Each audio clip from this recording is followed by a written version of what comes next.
Okay, I failed to mention that when I put this new motor on, that this motor, when it came, let me show you real quick. It came with all these different holes in the motor.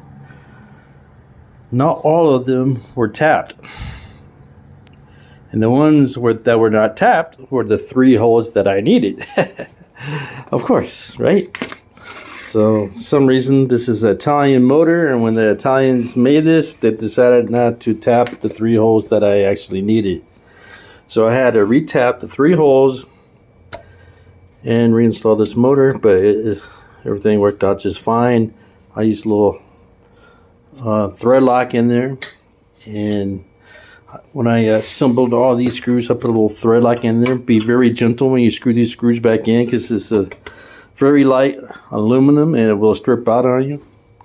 And I forgot to mention, when you take off this bracket, go ahead and put a couple dots on there with your Sharpie, so you know you put the bracket back on the right way, because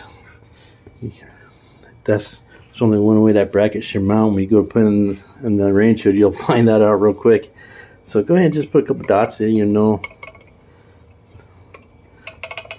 And also go ahead and add some Loctite to all your screws. And don't over tighten, just finger tight. Loctite should hold it.